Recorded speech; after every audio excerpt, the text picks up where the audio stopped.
Hello, I am a historian of modern European and increasingly international history, just to give you a sense of what I do.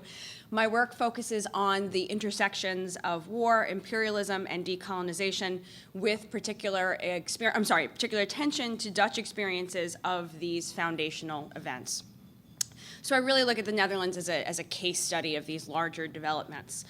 In the fall of 2012, with library scholars' grant support, I commenced archival research for a book manuscript entitled Imperial Aftershocks, the Legacy of Decolonization in the Netherlands.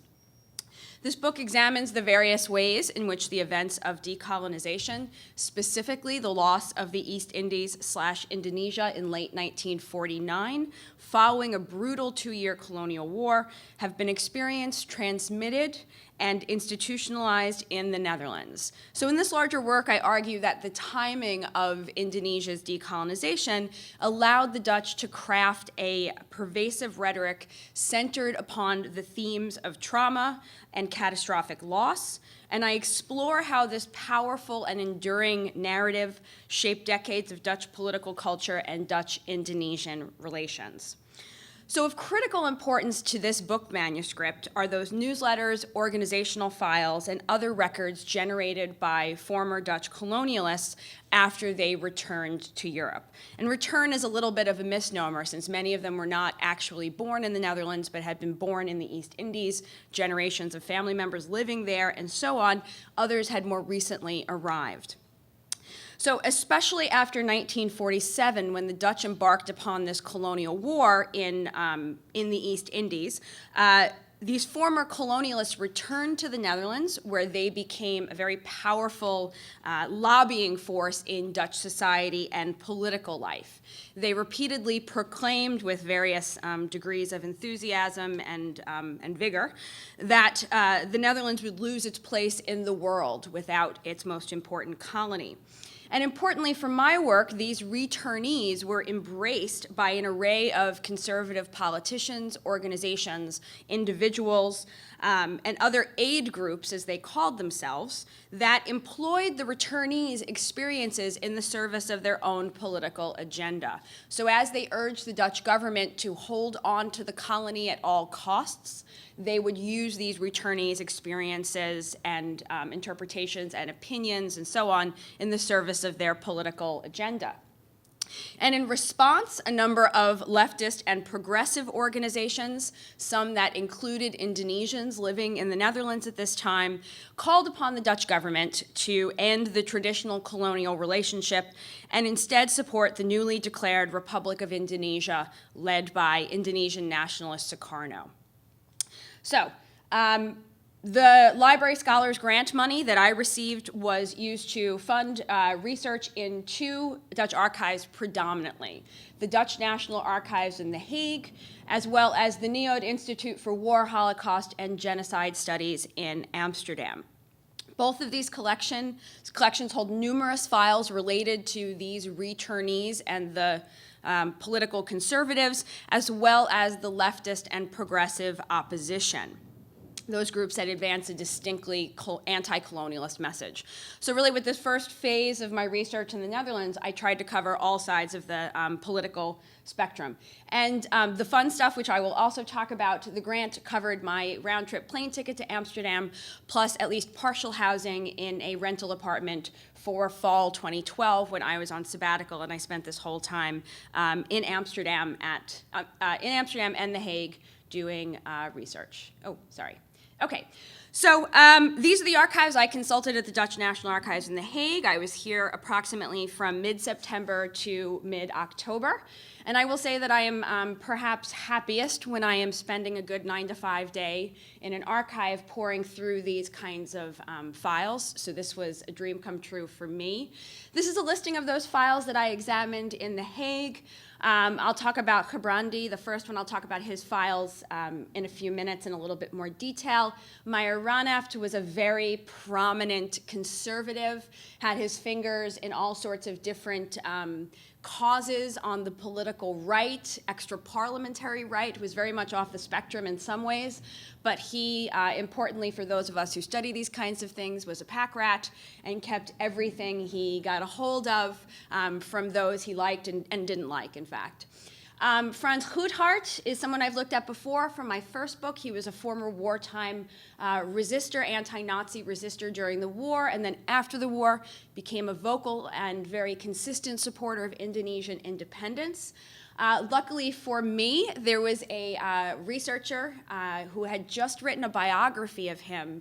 She was based at the NIOD in Amsterdam, so I was actually able to examine those files in Amsterdam where I was living, not in The Hague. It was a wonderful blessing for me that I was able to talk to some archivist friends and allow them to hold on to those files just a little bit longer for that crazy American that keeps coming back there to look at these things. So that was wonderful. It was right down the street from me. And then I also looked at the archives of the Stichting van de Culturele Samenwerking, STICUSA as it was called, as well as this archive for the Committee for the Historical Restoration of the Relationship or the Historical Honor of the Netherlands Indies. So I'll say a little bit about this too. So shortly before arriving at the National Archives in The Hague, and that was my first archival stop in mid-September, really within 24 hours of arriving in Amsterdam, I made the decision to skip around in terms of the subject matter. So when I had proposed my Library Scholars Grant, I really wanted to focus on material from 45 to about 49 or so, focusing on these returnee organizations exclusively.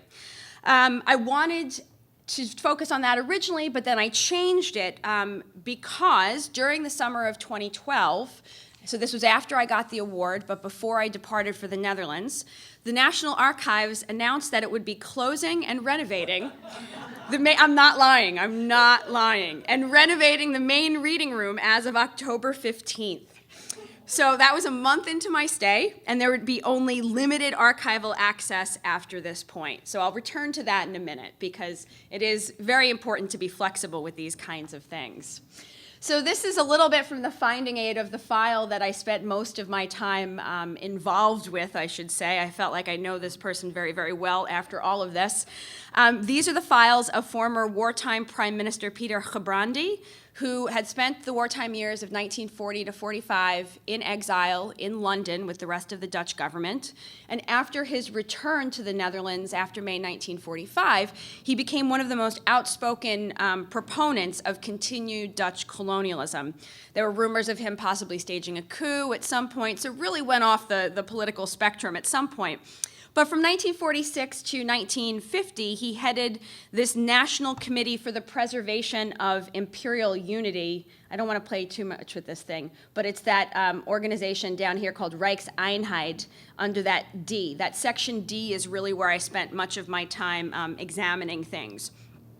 This organization, this, again, National Committee for the Preservation of Imperial Unity, kind of sums up what it was doing. This organization coordinated the activity of all individuals and organizations which, like Gebrandi himself, refused to consider the possibility of an independent Indonesia. So this section D really contained a huge trove of important materials. Newsletters, organizational records, hundreds if not thousands of personal letters organized by the person involved and so on. So really, really meticulously organized. The National Archives are really fantastic with organizing their materials. So it's fairly easy for me to get through quickly. And then these are the materials that I examined at the NIOD Institute for War, Holocaust, and Genocide Studies in Amsterdam. And this concentrated largely on the progressive groupings and the leftist groupings, but not exclusively. The Vrij Nederland Archives, Henk van Randwijk was the editor of this paper, which was created during the war as an anti-Nazi resistance paper. And then after the war, he, like another one of the men I'm looking at, became an outspoken proponent of Indonesian independence. He had very close ties with a number of Indonesian nationalists. They had been resistors together during the war. So he was very much involved with them. So his materials were held at the NIOD. So I was able to look through all of them there. as well as various published primary sources that were issued by various groupings on the right, as well as on the left as well. So when I say newsletters, some of them are really just pamphlets, broadsheets, some organizational files, and so on. Importantly, the Neode not only contains a vast archive of published primary sources and its own archives, but it also rarely for a European collection, I have found, has an OpenStax library of secondary sources available for all researchers and visitors. And these sources appear in a number of languages: English, Dutch, German, French, Indonesian, it's all there. So as you're researching and need to look up something, you need to look up a published account, or if you need a reference work or some kind of scholarly monograph, you can do this on the spot without having to order it and wait for it to be paged. That doesn't seem like a really big deal for those of us used to working in OpenStax until you realize you're stuck in an archive, you have no idea what you're doing, and you have no idea where to look for other information other than Google, and that's not really helping you. If you have internet access. Sylvia's laughing because she knows this from European archives. So this really helps because you can do primary and secondary source research at the same time, and it allows you to think about the material in a very different way. So on a fun logistical note, my round-trip ticket to Amsterdam cost approximately $1,100, and I used the remainder of my grant money for 3 months of housing. And this is where I get kind of obnoxious because this was, I think, the most fun part of planning this trip. I wanted to live where I would have easy access to 2 archival locations and for a reasonable price. Again, I love doing this kind of stuff, so I wanted to maximize my time spent in these archives. The Hague is more expensive and, quite frankly, not as fun, so I focused on locations in Amsterdam that were near the main train station, where I would take the commuter rail to The Hague for the National Archives. The National Archives is literally 300 feet off the train platform where it would pull in. It was gorgeous. Yeah, it was a really, really primo arrangement. I located a completely furnished one-bedroom apartment for sublet on sabbaticalhomes.com, and this is where I lived from mid-September through mid-December. So that A over there is where I lived. The Anne Frank house, where much of my research years ago originally focused on, is right down the street from me. The train station is up at top, and I kid you not, this was my building, and it was really, really amazing, just as it looks right here, kind of out of a postcard. I was in a back house that had a courtyard and so on. It was a really great location because from there I could walk to the Neode, which was pretty much right over here. So I could walk to the train station up there, walk to those archives over there, which again allowed me to maximize my time. Really, I think I timed it at 8 minutes to the Neode, which was great for the times where I forgot my digital camera and had to go back and get it. That was wonderful. So, as in the summer of 2012, as I was examining archival finding aids and planning a precise research schedule, this is when the Dutch National Archives made public the details concerning the renovation of the reading room. That is the old reading room. It looks fine, right? It's perfectly normal. For those of us who've worked in worse locations, this would be a dream setting, and I thought so too. This is not going to be a minor renovation, but a complete overhaul of the reading room and other public facilities. It would create an entirely new visitor center, exhibition space, and so on. After October 15th, the reading room would close to all researchers and visitors. And from this point on, a maximum of 25 visitors per day could access materials in a smaller temporary reading room. 25 visitors per day sounds like a lot until you realize that this would also combine people like me, researchers, mostly scholarly, some journalistic and so on, who would work in the center, but also those from next door who'd be doing genealogical research and family research. And those who are laughing know what it is like to fight for room with these people, right? And they often come, I'm sorry this has turned into such a laugh fest, but they often come in large groups of at least 4, all family members. So those of us who had research to do on a limited schedule really had to plan accordingly. Plus, since I knew I was in Holland for 3 months, I would feel bad taking a spot from somebody who only had a few days or a day or 2 days to do their research. So I really wanted to get done as much as I could. After October 15th, also, there would be fewer archivists on hand to assist researchers. Those archivists were necessary not just to find your materials, which you would order electronically, but also, as some of my files were limited access because because of privacy concerns, they would have to administer this and so on. So there would be fewer of them on hand to supervise this process. Seats would have to be reserved well in advance, and the archives would operate on a reduced schedule. This also brought to an end the bi-monthly Saturday opening hours, which I'm sure you can realize I used. Importantly, too, for those of us researchers who use our cameras to take digital photos of documents as allowed, this temporary reading room would not have natural light. It would be an interior room. So as with most archives where I've used my camera, flashes are not allowed, and even if they were, as I'm sure you realize also from your research in Britain, natural light typically produces better quality images. So I didn't want to have to spend time redoing and examining these blurry photos when I could be examining additional content. So I made the decision to skip around in terms of the topic. And I decided to examine all of the relevant files that I could during my month-long stay at the National Archives. I skipped around chronologically, topically, and I examined materials that would fit not only into the early chapters of the book, but the later ones. So some of these organizations here, these last two are from the 60s, 70s, 80s, and 90s, as you can see here, but I knew that these were unique to this location. I wanted to get as much of them as possible before I moved on. So, and I did it. I, in fact, was able to get this done, I believe, on October 14th. So the renovation was going to last for approximately a year, but I was skeptical. So my decision to revise my research strategy proved to be a sound decision, even as it lent a great sense of urgency, if not absolute panic, to my daily work during this first month. So here's another fun thing.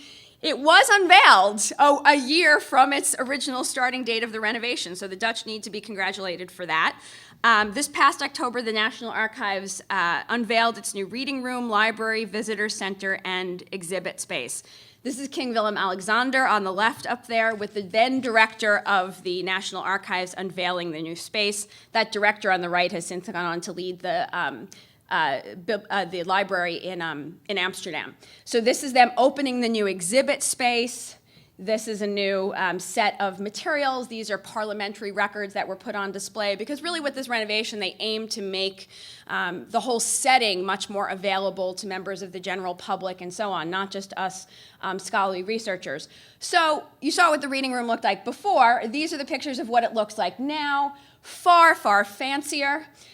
This is where I used to sit up there on the left side. Now there's some green plastic tree and stations and things like that up there. There's some open stacks. There's still some natural light, the same file boxes. They have upgraded the pillows that you use to hold your delicate materials, which I never used. Mine are not that delicate. So this is what it looks like. This is what it looks like essentially now. And it really, I didn't bring in other pictures of this too, but they really did a fantastic job with it. If you can see, I'm sure you can figure it out from that on the left-hand side, that's from an architectural magazine. This is really hailed as a great architectural achievement for some of the features in it, making it very user-friendly and so on.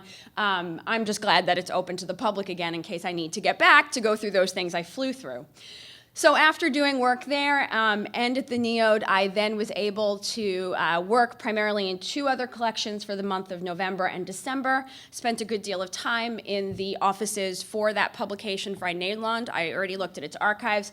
Then I went and looked at back issues of the paper and other materials they had on file at the offices in Amsterdam.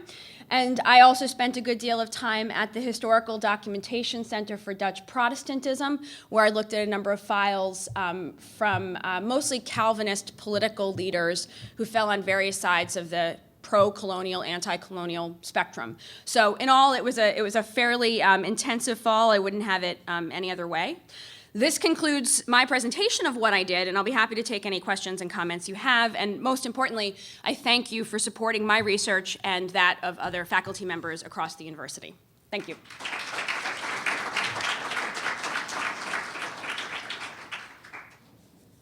So would you like to go and see the new place now?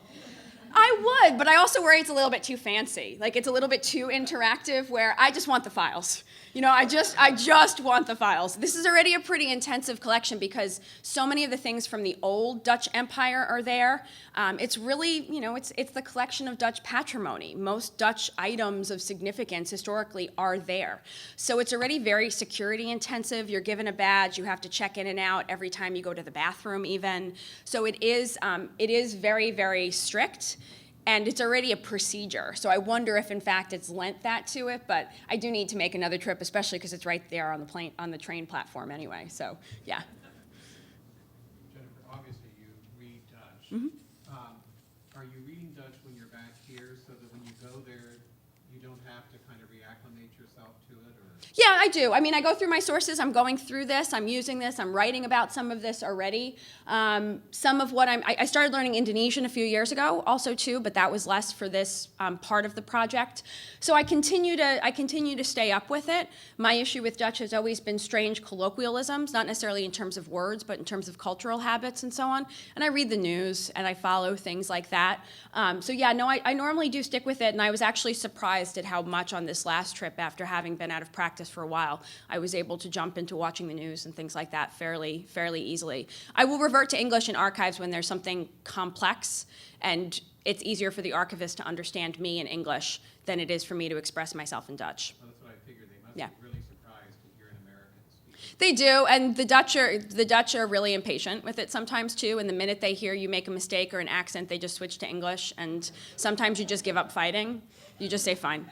Rather than you speak in your native language and me not speaking, I'm fine. So yeah, so they'll switch back and forth with it. But also too, all of these libraries, they'll often work in multiple languages too, with French, German, Indonesian as well at times. So they're used to dealing with these foreign visitors too. So the English is a second language essentially for them.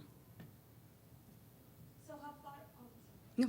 How far are you into the project? Well, I started working on the introduction and first chapter. I presented some of this at a conference last week, so I've been working on it. I will be working on it. I had a fellowship to be at Princeton's Davis Center in the fall, as you know, where I'll be working more on the early chapters of it. So even though I have research that extends beyond it, I feel fairly comfortable with another trip this summer that I'll really have more than what I need for the first few chapters, and I'm eager to start writing as much as possible. So, yeah. Larry.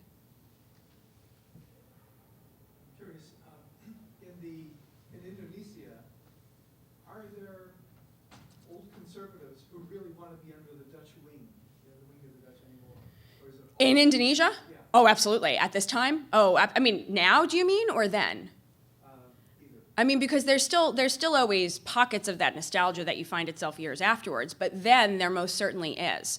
I'm focusing on the European Netherlands itself, but part of what you see during this period in 47, 49 is a very culturally and politically conservative colonial society of those Dutch who remain in the Indies. And they're not always on the same page as the European Dutch as well. So they become far more radicalized in some ways than even the most pro-colonial forces at home in Europe. So that's another source of tension there. So I am looking at some of those relationships as well, but simply because this is so massive, I'm focusing on what's happening in the Netherlands. But absolutely, that is always a force to be reckoned with in terms of policymakers in The Hague. Yeah. Any other questions? Well, thank you very much. I appreciate it.